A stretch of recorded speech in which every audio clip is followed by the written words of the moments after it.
بسم اللہ الرحمن الرحیم۔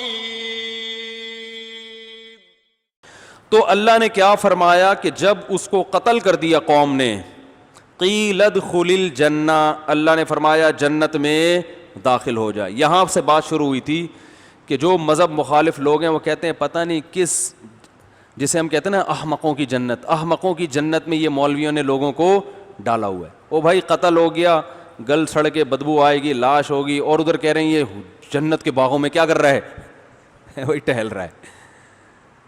تو اصل میں پہلی نظر میں تو آپ کو علماء کی بات ہی حماقت والی لگے گی، لیکن جب گہرائی میں جاؤ گے نا تو آپ کو اپنی بات سے حماقت کی بو آئے گی۔ آپ جو کہہ رہے ہو گل سڑ کے ختم، اس کا مطلب اتنا عظیم انسان جس کے لیے کائنات کو مسخر کیا گیا ہے، اور اس نے اتنے ظلم کیے، لوگوں کو جلتی ہوئی کڑھائیوں میں ڈالا، ماں کو قتل کیا، بعض لوگ اپنے باپ کو قتل کرتے ہیں، بہنوں کا گلا گھونٹتے ہیں، ہر طرح کے کیسز آتے ہیں دنیا میں، تیزاب پھینک دیے کسی کے منہ پہ صرف چند ٹکوں کی خاطر، ظلم کرتے کرتے بے لگام بادشاہ بن گئے۔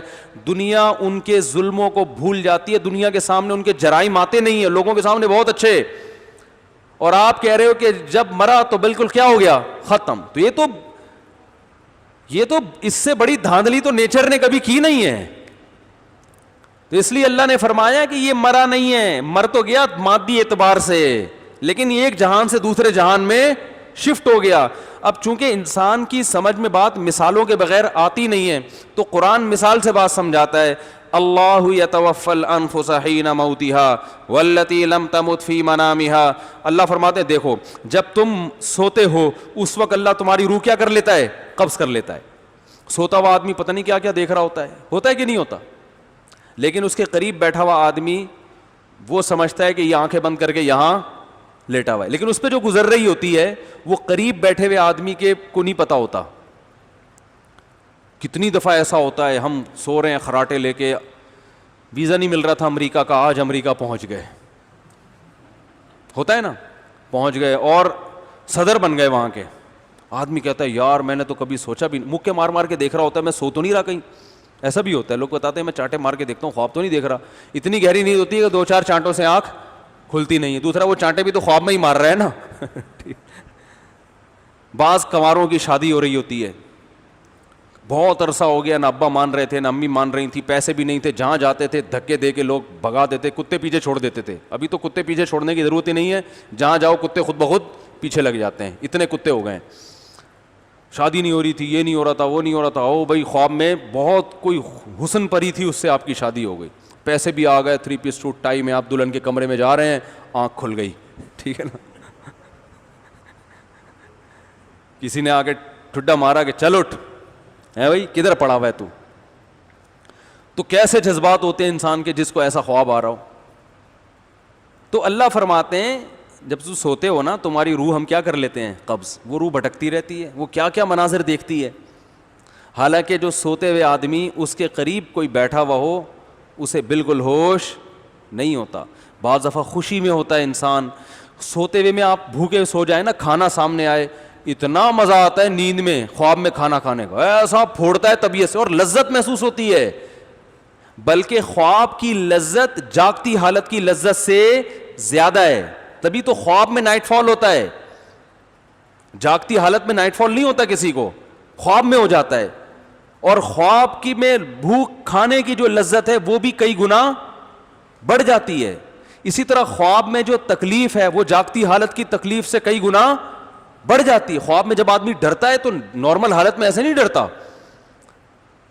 تو اللہ فرماتے ہیں کہ پڑے ہوئے ہو وہاں پہ لیکن روح تمہاری کسی اور جہان میں ہے، تو یہ تو ابھی مرے نہیں ہو، ابھی تو روح کا باڈی سے رشتہ ہے، مرتے ہو تو روح کا باڈی سے رشتہ اور کمزور ہو جاتا ہے، تو باڈی تو سڑ کے ختم ہو جاتی ہے لیکن تمہاری روح ختم نہیں ہوتی، اس روح کے ساتھ یہ احوال گزرتے ہیں، اور وہ جہان ہی الگ ہے۔ جیسے خواب کی دنیا یہ مادی دنیا تھوڑی ہے، یہ اس دنیا میں وہ ٹریس ہو ہی نہیں سکتا خواب، تو اللہ نے مثال سے سمجھایا ہے کہ دنیا میں دیکھو سائنسدان خواب کا اعتراف کیوں کرتے ہیں کہ ہر سائنسدان نے خواب دیکھا ہوا ہے، اگر کوئی نیند نہ ہوتی نا اور کوئی دنیا میں سویا ہی نہ ہوتا تو سائنس خواب کا بھی انکار کر دیتی، اگر کوئی پیغمبر آ کے بتاتے کہ اگر تم میں سے کسی کو نیند آئے اور ایسے سو جائے تو اس پہ یہ احوال گزریں گے, تو لوگ کہتے یہ نہیں ہو سکتا. کیوں گزریں گے بھائی؟ لیکن اب تو سب دیکھ رہے ہیں اپنی آنکھوں سے. جیسے اگر انسان خود انسانوں کو پیدا ہوتے ہوئے نہ دیکھتا اور کوئی پیغمبر آ کے بتاتے کہ اللہ نے تمہیں پانی کے قطرے سے پیدا کیا ہے, تو مان لیتے لوگ؟ ہے بھائی, سوال ہی پیدا نہیں ہوتا. کہتا پانی کے قطرے میں آنکھ, ناک, کان, دل, دماغ, جگر کیسے بن گیا؟ اور پیغمبر بتاتے کہ یہ پانی کا قطرہ ماں کے پیٹ میں اس میں وجود میں آئے تو آنکھ, ناک, کان کیسے بنی؟ بھائی جو روٹی کھاتے ہو نا, اس روٹی سے آنکھ بنی, اسی سے کان بنی, اسی سے ناک بنی, اسی سے دماغ بنا. کوئی مان لیتا؟ تو بھائی یہ سب اللاجیکل باتیں, یہ کھوپڑی میں آنے والی نہیں ہے. میڈیکل سائنس اس کو تسلیم نہیں کرتی. اس لیے نہیں کرتی کہ اس نے دیکھا نہیں ہے. آپ دیکھ لیا تو میڈیکل سائنس بھی کہتی ہے بھائی ایسے بنتا ہے, اس کے پوری لاجک بھی بیان کرتی ہے, وہ پروسیس دیکھنے کے بعد بیان کی ہے.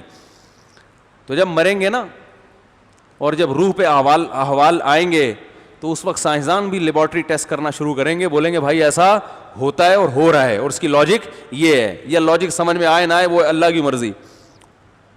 تو ہم بہت محدود دنیا میں, کنویں کا مینڈک ہوتا ہے نا جو سمجھتا ہے کہ بس یہی ہے, اسے کوئی باہر بتائے کہ یہ بھی ایک دنیا ہے اور یوں بھی ہے, وہ کہے گا ایسا نہیں ہو سکتا.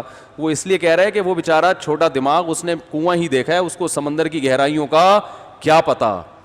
تو اللہ فرماتے ہیں وما اوتیتم من العلم الا قلیلا. جب نبی نے فرمایا نا روح پہ یہ حالات گزرتے ہیں تو صحابہ نے, مشرکین نے پوچھا یہ روح کیا ہوتی ہے؟ اللہ نے فرمایا تمہاری سمجھ میں نہیں آئے گا کہ روح کیا ہوتی ہے, کیونکہ وما اوتیتم من العلم الا قلیلا, تمہیں جتنی نالج ہے نا یہ بہت تھوڑی ہے. اس کھوپڑی میں اور اس نالج کے تحت یہ بات سمجھ میں آنا تمہارے لیے ممکن ہی نہیں ہے. اب ایک دیہاتی کسی ڈاکٹر کے پاس چلا جائے کہ گردے کی پتھری دوا کھانے سے کیسے نکلتی ہے, ڈاکٹر نے اپنی زبان میں سمجھانا شروع کیا ایکچولی یوں ہوتا ہے, یورک ایسڈ بڑھ جاتا ہے, پھر یہ یوں, وہ کہہ رہے ہیں میری کھوپڑی میں نہیں آ رہا. ڈاکٹر کہے گا آپ کی کھوپڑی ایسی ہے ہی نہیں کہ اس میں اتنی گہری باتیں سمجھ میں آ جائے. کچھ میڈیکل سائنس تھوڑی سی پڑھ لو یا کچھ انگلش سیکھ لو تو آ جائے گی انشاءاللہ. تمہیں تو یہی نہیں پتا کہ گردہ ہے کہاں. وہ بار بار گردے کہتے ہیں میرے گردے میں درد ہو رہا ہے, میرے گردے میں, وہ کہہ رہے تمہیں کیا سمجھائے. تو اللہ فرماتے ہیں تم جو اتنا سائنسی ترقی پہ ناز کرتے ہو یہ وہ ترقی ہے جو پہلوں کو نہیں تھی تمہیں ہے. تو تم اپنے آپ کو پہلوں سے کمپیئر کر کے کہہ رہے ہو کہ ہم بہت بڑے فنٹر ہیں. نہیں یار یہ بات سمجھ میں, پہلے زمانے میں گھوڑے پہ جاتے تھے ہم, ہواؤں میں اڑ کے جا رہے ہیں تو بہت بڑے فنٹر ہیں, بہت نالج بھائی. تو پہلوں سے کمپیئر کر کے کہہ رہے ہو, ٹھیک ہے نا. پہلے لوگ بات چیت کرنے کے لیے چیختے چلاتے تھے, اب موبائل اٹھاؤ یہاں سے امریکہ 2 منٹ میں بات ہو جاتی ہے. تو اب پہلوں سے کمپیئر کر کے تم کہہ رہے ہو بہت بڑے فنٹر ہیں, تو واقعی اگر اپنے سے پہلوں سے کمپیئر کرو تو واقعی تم بہت بڑے فنٹر ہو. لیکن حقیقت میں جو جتنی دنیا میں نالج ہے, جو حقائق ہیں, اس کے لحاظ سے تمہاری کوئی حیثیت نہیں ہے. الا قلیلا, بہت تھوڑی نالج اللہ نے انسان کو دی ہے, بہت تھوڑی. کائنات کے بہت سے راز ہیں جن سے پردہ نہیں ہٹا اور ہٹ بھی نہیں سکتا, بہت سے تو ایسے ہیں جن سے ہٹے گا ہی نہیں. تو اس لیے ہمارے پاس دلیل یا تو مشاہدہ ہوتا ہے یا خبر ہوتی ہے کہ جو ماہر ہے, جو کسی فیلڈ کا ماہر ہے, وہ ہمیں کیا دے دے, خبر دے دے. تو ومن اصدق من اللہ قیلا, مرنے کے بعد زندگی ہے یا نہیں, میڈیکل سائنس اس پہ تحقیق نہیں کر سکتی کیونکہ میڈیکل سائنس کی اپروچ وہاں تک ہے نہیں, سائنسدانوں کی وہاں تک پہنچ نہیں ہے.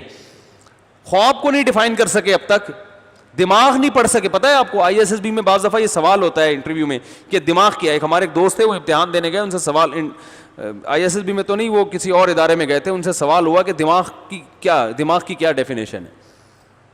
انہوں نے کہا پتہ نہیں, یہ ڈیفائن کرنا ممکن نہیں ہے انسان کے لیے. یہ جواب درست تھا. درست اس لیے تھا کہ دماغ ہی اپنے بارے میں بتائے گا نا. تو آپ کے اوپر کی چیز تو آپ کے بارے میں بتا سکتی ہے کہ میں کیا ہوں, خود نہیں بتا سکتے آپ, کیونکہ اس دماغ کو سمجھنے کے لیے اس سے زیادہ ذہین کوئی دماغ چاہیے, وہ مارکیٹ میں ہے نہیں, ٹھیک ہے نا, وہ ہے نہیں مارکیٹ. تو یہ میڈیکل سائنس خود مانتی ہے کہ ہم تحقیق ایک دائرے تک کر سکتے ہیں, اس سے زیادہ ریسرچ ہمارے دائرہ کار میں ہے نہیں, یہ پاسبل نہیں ہے. تو انسان کی ابتدا کیسے ہوئی, یہ انسان کے لیے میڈیکل سائنس کے ذریعے پہچاننا ممکن ہے ہی نہیں. کائنات کی ابتدا کیسے ہوئی, قیامت تک ایسے آلات دریافت ہی نہیں ہو سکتے جو یہ بتا سکیں کہ کیسے ابتدا ہوئی ہے. ناممکن ہے کہ کیسے ابتدا ہوئی ہے. یہ جو تھیوریز ہیں, نظریات ہیں کہ ممکن ہے ایسے ہو, ممکن ہے ایسے ہو, یہ ریسرچ تھوڑی ہے. جس چیز کو سائنسدان خود ریسرچ نہیں کہہ رہے, آج ہماری یونیورسٹیوں میں اس کو ریسرچ کہہ کے پڑھایا جا رہا ہے. ڈارون نے یہ ریسرچ تھوڑی پیش کی تھی کہ انسان بندر سے بنا ہے, وہ ریسرچ تھوڑی تھی, وہ کہتے ہیں. اور ڈارون کے پورے الفاظ کیا ہیں کہ اگر یہ فرض کر لیا جائے کہ اس انسان کو کسی خدا نے نہیں بنایا, یہ فرض کر لو, تو پھر ممکن ہے کہ یہ ایسے ہوا ہو, یہ پروسیس ہوا ہو. تو وہ خود بیچارہ کنفیوز ہے کہ ہوا کیا تھا. اور ہمارے ہاں اس بیس پر خدا کا انکار کر دیا, پیغمبروں کا انکار کر دیا, آسمانی کتابوں کا انکار کر دیا, اور انسان کو ایک مشین بنا دیا. اب جو چاہے کرتے پھرو. وہ ٹھیک ہے, ایتھیسٹ یہ نہیں کہتے جو چاہے کرتے پھرو, لیکن جب آپ آخرت کا انکار کر دو گے تو پھر جو چاہے کرتے پھرو گے.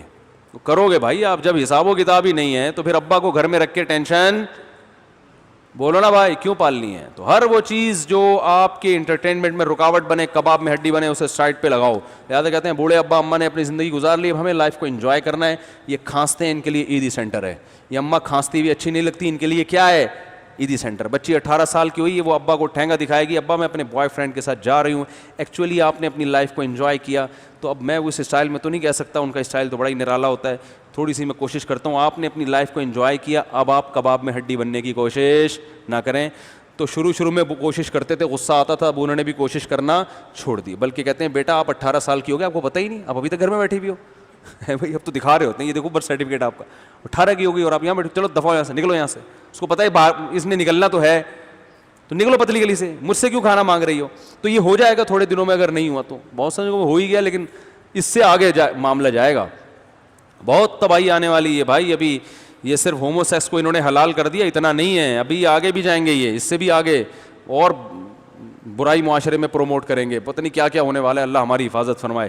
کیونکہ جب کوئی روکنے والی طاقت ہی نہیں ہے, کوئی بتانے والا ہی نہیں ہے کہ حلال کیا ہے حرام کیا ہے, خود سے بیس کے کھوپڑی استعمال کریں گے. تو آپ مجھے بتاؤ, اسمبلی میں اگر زیادہ شراب پینے والے لوگ ہوں تو وہ شراب کو حرام کر سکتے ہیں؟ وہ کہہ رہے ہیں یار ہم تو یہاں بیٹھ کے, ہمارا ذہن کام ہی جب کرتا ہے جب ہم پی کے آتے ہیں, تو اگر شراب پہ بھی ہم ڈسکس کریں گے تو 2-3 بوتلیں پی کے کریں گے. تو کہیں گے یار ہم شراب کے ٹاپک پر اسمبلی میں بیٹھے ہیں بات چیت کرنے کے لیے کہ الاؤڈ ہے یا ناٹ الاؤڈ ہے, تو اس ٹاپک پر بات کرنے سے پہلے ذرا 2 بوتلیں ہو جائیں کیونکہ بہت حساس ٹاپک ہے, کہیں گے نا وہ. اب وہ پی کے جب ان کا دماغ حاضر ہوگا, ہاں آپ بتائیں کیا کہنا ہے, تو وہ کہیں گے یار جو پی کے ہم خود اس بات کریں, ہم تھوڑی آرام کر سکتے ہیں, تو قوم کا بیڑا غرق ہوگا کہ نہیں ہوگا. تو اس لیے اللہ نے کہا قانون سازی انسانوں سے نہیں کرواؤ, یہ تمہاری طرح کے انسان ہیں جو تم پر مسلط ہو گئے ہیں, یہ اپنے مفاد پہلے سامنے رکھیں گے, تمہارے مفاد بعد میں. تو اس لیے قانون اللہ بناتا ہے. اللہ نے جب قانون بنایا تو رسول اللہ صلی اللہ علیہ وسلم نے جب اعلان کر دیا, دیکھو آپ کی کوئی شورا نہیں تھی جو قانون سازی کرتی ہو. نبی صلی اللہ علیہ وسلم کی شورا میں بہت سے صحابہ تھے. اس وقت شراب چونکہ زمانے جاہلیت میں لوگ پیتے تھے اور شراب کی حرمت نازل نہیں ہوئی تھی, اس وقت بھی بہت سے لوگ شراب پی رہے تھے. تو اگر آپ ان سے مشورہ لیتے تو بہت سے لوگ ہو سکتا ہے کہتے ہم کیسے چھوڑ دیں, اوپر سے قانون نازل ہوا فجتنبوہ, چھوڑ دو اس کو, رجس ناپاک ہے, چھوڑ دو اس کو. تو بس صحابہ نے کیا کیا, بھائی اب اللہ کا حکم ہے, اب ہمارے پاس آپشن ہے ہی نہیں کہ پینی ہے کہ نہیں پینی. سر میں درد ہوتا ہے نہیں ہوتا, فائدہ ہوتا ہے نقصان ہوتا ہے, صحت اچھی ہوتی ہے نہیں ہوتی, یہ ٹاپک اللہ نے ہمیشہ کے لیے بند کر دیا, ختم, نہیں پینی. تبھی آج بھی پوری دنیا میں مسلمانوں میں شراب کا ریشو سب سے کم ہے. تو مرنے کے بعد اللہ نے کیا فرمایا, ایسا نہیں. اور قرآن کا دعویٰ دیکھو, ادھر اس کو شہید کیا ہے, حبیب نجار اس کا نام کتابوں میں لکھا ہوا ہے کہ شہید کیا, دھوبی تھا بیچارہ کہا جاتا ہے. تو اس نے جب تبلیغ کی ہے تو قوم نے اس کو قتل کر دیا. قتل کر کیا ہے, اللہ فرماتے ہیں قیل ادخل الجنہ, ادھر شہید ہو رہا ہے, ادھر کہاں جا رہا ہے, جنت میں. ممکن ہے کسی کو اشکال ہو, جنت تو قیامت کے بعد ہوگی, تو جنت سے مراد یہاں برزخ ہے, برزخ میں بھی ایک جنت ہے, برزخ میں بھی ایک جہنم ہے. جو اصل باغات والی جنت ہے وہ تو آخرت میں ملے گی نا, وہ تو جب میدان حشر میں حساب و کتاب ہوگا اس کے بعد. لیکن حدیث میں آتا ہے کہ قبر جو ہے وہ بھی جنت کے باغوں میں سے ایک باغ یا جہنم کے گڑھوں میں سے ایک گڑھا ہے, تو یہاں وہ والی جنت مراد ہے. تو قرآن کیا کہتا ہے, قیل ادخل الجنہ, اسے کہا گیا کہ جنت میں داخل. جیسے ایک آدمی لیٹا ہوا ہے, جیسے ہی آنکھ لگے اور وہ دوسرے جہان میں پہنچ جائے. تو اب اس کے الفاظ دیکھیں, قرآن کہہ رہا ہے جب اس کو ہم نے کہا نا جنت میں چلے جاؤ, قال یا لیت قومی یعلمون, کہنے لگا ہائے کاش میری قوم کو پتہ چل جائے. یہ منظر اپنی آنکھوں سے دیکھ لے. وہ تو مجھ پہ رو رہے ہیں کہ ہم نے مار دیا اور ناکام ہو گیا. یہ اتنا سا فرق ہے آنکھ بند ہونے کا. کاش میری قوم اس جہاں میں ذرا جھانک کے دیکھ لے. جیسے ایک آدمی سوتے ہوئے بھی دوسرے جہاں میں پہنچ جائے اور ایک منظر دیکھے تو اس کی تمنا ہوتی ہے کاش میرے گھر والے آ کے یہ منظر بھی دیکھ لیں. خواب میں تو انسان کو پتہ نہیں ہوتا نا میں خواب دیکھ رہا ہوں, لیکن جب مرے گا اور برزخ میں جائے گا تو اسے پتا ہوگا کہ میں دنیا کے جہاں سے برزخ میں شفٹ ہو گیا ہوں, اسے پتا ہوتا ہے. تو کہے گا, وہ قرآن کے الفاظ ہیں, یا لیتا قومی یعلمون, کاش میری قوم یہ منظر اپنی آنکھوں سے دیکھ لے. بما غفر علی ربی وجعلنی من المکرمین, کہ میرے رب نے کیسے میری مغفرت کی, شہادت کی وجہ سے میرے گناہوں کو معاف کیا, اور وجعلنی من المکرمین, مجھے جو عزت دی. مکرمین کا معنی پروٹوکول آج کی لغت کے اعتبار سے, جو خدا کی طرف سے مجھے پروٹوکول مل رہا ہے, کاش میری قوم دیکھ لے تو سارے مسلمان ہو جائیں. وہ تو پڑے ہوئے ہنس رہے ہیں کہ ہم نے مار دیا, بڑا فنڈر بنا پھرتا تھا, اور دیکھو ادھر خون نکلا ہے, ادھر روح قبض ہوئی ہے, اور ادھر جنت کی بہاریں. وہ کہہ رہے کاش. لیکن اللہ کا قانون کیسا ہے, اللہ اس جہاں کے پردے اٹھا کے ادھر دکھاتا نہیں. اللہ کو پتہ ہے ایک جھلک دکھا دوں نا یہ سارے مسلمان ہو جائیں. ایک جھلک اگر اس جنت کی دکھا دوں تو یہ سارے کیا ہو جائیں. تو اللہ نہیں چاہتے کہ دکھائیں, اللہ کہتے ہیں غیب میں ہے. تم یا تو ایتھیس کی بات سنو جو کیلکولیشن کر رہے ہیں, ٹھیک ہے نا, ڈاروین کی تھیوری اور فلانے کی تھیوری سن کے زندگی برباد کر دو اپنی, یا میری اور پیغمبروں کی بات مان لو. میں نے جو پیغمبر بھیجے, موسیٰ علیہ السلام نے بھی یہی کہا جنت ہے, آدم علیہ السلام نے بھی یہی کہا جنت جہنم میں. آج بھی تورات و انجیل میں دیکھو بہت سی آسمانی کتابوں کی باتیں صحیح بھی ہیں. آسمانی کتابیں جو ہمارے پاس تورات و انجیل ملتی ہے ساری تحریف شدہ تھوڑی ہے. کسی کتاب میں تحریف ہوتی ہے تو کچھ اصل رہ جاتی ہے, کچھ تحریف ہو جاتی ہے. تورات میں آج بھی داڑھی کے بارے میں لکھا ہوا ہے کہ اللہ نے موسیٰ علیہ السلام کو کوہ طور پہ بلایا اور کہا کہ اپنی قوم کو کہہ دیں کہ داڑھی مت کٹانا. یہ آج بھی تورات میں لکھا ہوا ہے. تبھی یہودی داڑھی, بولو نا بھائی, نہیں کٹاتے اور بڑی داڑیاں رکھتے ہیں. تو بہت سی آسمانی کتاب میں جو ہے نا وہ ان کی, اور جنت جہنم کا تذکرہ تو ہر آسمانی کتاب میں بار بار ہے کہ آگ بنائی اللہ نے نافرمانوں کے لیے اور باغات بنائے اللہ نے فرما برداروں کے لیے. تو یہی موسیٰ علیہ السلام کی دعوت, یہی عیسیٰ علیہ السلام کی دعوت, یہی ابراہیم علیہ السلام کی, اسماعیل علیہ السلام کی, نوح علیہ السلام کی, سارے پیغمبر جو سچے تھے, اور آخری نبی محمد صلی اللہ علیہ وسلم کا بھی یہی دعوت, وہ بھی سچے, ان کا بھی یہی دعویٰ. تو ہم اب یا تو بھائی ان لبرل لوگوں کی بات مان لو جو نہ اللہ کو مانتے ہیں نہ عبادت کو مانتے ہیں, بس وہ کہتے ہیں کچرا تھے اور مر کے کیا بن جاؤ گے, کچرا. لہذا وہ کہتے ہیں انٹرٹینمنٹ, اور پھر انٹرٹین بھی نہیں کر پاتے. تھوڑا جب ذرا سا بڑھاپا آتا ہے تو تکلیفیں جب آنا شروع ہوتی ہیں تو حوصلہ دینے والی کوئی چیز بولو بھائی نہیں ہے. کیونکہ جب دنیا مزے کے لیے ہے تو مزے تو سب کو دنیا میں ملتے ہیں نہیں, جن کو ملتے ہیں ان کو بھی پورے نہیں ملتے. وہ مزے ہر وقت کرکرے ہوتے رہتے ہیں, صحیح ہے نا. تو ان کو کوئی چیز تسلی نہیں دیتی, خودکشیاں کرتے ہیں یہ لوگ کہ کچرا ہی تھے, جب ٹینشن میں آئے تو مار کے ختم کر دو اپنے آپ کو. اور جو آخرت پر ایمان رکھتا ہے ان کے واقعات اللہ نے بیان کیے پیغمبروں کے. یعقوب علیہ السلام سے بیٹا چھن گیا, روتے رہے ساری زندگی, ناشکری کا ایک لفظ زبان سے نہیں نکالا. اسی میں خیر ہے, کوئی بات نہیں, دنیا مسافر خانہ ہے. اور جب بیٹا مل گیا تو ساری شکر کی باتیں, میرے رب نے یہ بھی احسان کیا, میرے رب نے یہ بھی احسان کیا. تو بتاؤ زندگی کو صحیح انٹرٹین وہ لوگ کرتے ہیں جو مذہب کو نہیں مانتے, یا وہ لوگ کرتے ہیں جو مذہب کو مانتے ہیں؟ وہ صحیح انٹرٹین کرتے ہیں. ان کو پتہ ہے بھائی, کیونکہ اللہ نے حلال مزوں پہ پابندی تھوڑی لگائی ہے, ناجائز پہ پابندی لگائی ہے. اور جو قدرت کی طرف سے آزمائشیں آتی ہیں وہ تو دینداروں کے ساتھ بے دینوں پہ بھی آتی ہیں. بھائی ایکسیڈنٹ میں تو بے دین بھی مرتے ہیں اور دیندار بھی. وائرس آیا ہوا ہے تو جہاں نمازی لوگ مریں گے اللہ نہ کرے تو وہاں بے نمازی بھی تو مریں گے نا. کیا ہو گیا بھائی؟ تو جو آزمائشیں آتی ہیں وہ تو سب کے پاس آتی ہیں. ہم پہ جب آزمائش آتی ہے تو ہمارے پاس تسلی کی چیزیں ہیں. نبی صلی اللہ علیہ وسلم نے فرمایا وبا پھیلتی ہے تو جو صبر کرتا ہے, اپنا علاقہ چھوڑ کے بھاگتا نہیں ہے, مر جائے گا شہادت کا اجر ملے گا. ہمارے پاس تسلی ہے, آپ کے پاس تسلی کی کوئی چیز نہیں ہے. آپ قوم کو بتاؤ گے کہ بھاگو نہیں, خود پتلی گلی سے بھاگنے کی پوری کوشش کرو گے آپ کہ میں کیوں مروں. صحیح ہے نا. اور دنیا میں بھی بیماری پھیلاؤ گے. ہوتا ہے نا, زیادہ تر بھاگنے والے اس وبا میں وہ لوگ ہیں جو مذہب کو فالو نہیں کرتے. سمجھ میں نہیں آ رہی بات؟ زیادہ تر وہ لوگ ہیں جو مذہب کو فالو نہیں کرتے, وہ بھاگتے ہیں. انڈیا میں بہت کئی سال پہلے ہم چھوٹے بچے تھے, طاعون پھیل گیا تھا, اتنے لوگ غیر مسلم وہاں سے بھاگے تھے نا طاعون سے, مسلمانوں میں بھاگنے کا ریشو کم تھا بہت, ان کے پاس نبی کی تعلیمات ہیں, صبر صبر. صحابہ میں جب طاعون پھیلا بہت سارے صحابہ کا انتقال ہوا تو کوئی ڈپریشن میں نہیں گئے, انہوں نے کہا کوئی بات نہیں بھائی, اللہ اسی طرح سے اٹھا رہا ہے تو اٹھائے گا, تو وہ خوش ہوتے تھے, اسی میں اجر ملے گا. تو انٹرٹین بھی حقیقی معنی میں کون کرتا ہے بھائی لائف کو؟ مذہب والے لوگ ہی کرتے ہیں. تو یہ پابندیاں جو اللہ نے مذہبی لوگوں پہ لگائی ہیں, یہ کچھ پابندیاں ہیں جو وہ عمل کرو گے. جیسے ڈاکٹر مریض کو کہتا ہے کہ کچھ چیزیں آپ کی صحت کے لیے نقصان دہ ہیں وہ چھوڑ دو, تو جو نقصان دہ نہیں ہے وہ پھر کھاتے رہو ساری زندگی. لیکن مریض کہتے ہیں نہیں میں پابندیوں پہ عمل نہیں کروں گا, میں سب کچھ کھاؤں گا. تو کہتے ہیں ٹھیک ہے پھر تھوڑے دن سب کچھ کھاؤ, تھوڑے دن بعد کچھ بھی کھانے کے قابل نہیں رہو گے. شوگر کا مریض کہہ رہا ہے میں تو لڈو کھاؤں گا, میں تو رسگلا کھاؤں گا, یہ نہیں بتاؤں گا.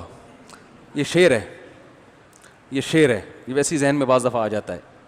تو میں تو لڈو کھاؤں گا, میں رسگلا کھاؤں گا, میں یہ بھی کھاؤں گا, میں وہ بھی کھاؤں گا. اب کوئی ڈاکٹر آ کے کہہ رہا ہے نہیں کھا بھائی, تو سموسے کھا لے, تو پکوڑے کھا لے, ٹھیک ہے نا, تو تکے کھا لے, تو یہ کھا لے, لڈو نہیں کھا. اگر میٹھا کھانا ہی ہے تو ایسے وہ کیا ہے یار, وہ ڈائٹ بوتلیں آتی ہیں نا, پیپسی یہ والی پی لے, تو شوگر فری پیپسی پی لے, اس میں بھی میٹھا ہوتا ہے لیکن چینی والا میٹھا نہیں. نہیں میں تو وہ والا میٹھا کھاؤں گا, چینی والا میٹھا کھاؤں گا. تو کھا لے پھر, تو کھا لیا, مدذل لا لیا, جو ملا کھا لیا. اس کے بعد تھوڑے دن کے بعد جو چیزیں ڈاکٹر نے کھانے کا مشورہ دیا تھا نا وہ بھی کھانے کے قابل نہیں رہے گا.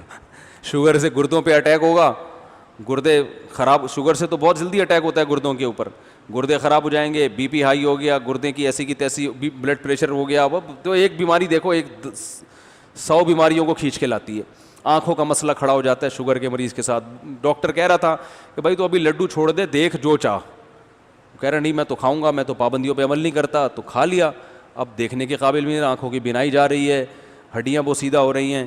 تو یہی حال ہے کہ یہ جو لبرل لوگ ہیں, جو اللہ کو نہ ماننے والے لوگ ہیں, یہ کہتے ہیں موج مستیاں کرو, زندگی انٹرٹین کرو. تو تھوڑے دن تک تو بہت انٹرٹین کرتے ہیں, اس کے بعد کچھ بھی انٹرٹین کرنے کے قابل نہیں رہتے, ٹینشنوں میں. اس لیے کہ بار بار موت کا تصور, مرنا ہے, جانا ہے. پھر بڑھاپا تو سب سے بڑا عذاب ہے. مسلمان کی جو زندگی سکون سے تو گزرتی بڑھاپے میں ہے, زیادہ لائف اچھی ہوتی اس کی کہاں ہے؟ بھائی سارے کام کاج سے فارغ ہو گئے, اب تو کوئی ٹینشن نہیں, اب تو کیا کرنا ہے, اللہ اللہ کرنا ہے. ہم نے تو اپنے بوڑھوں کو بہت عبادت کر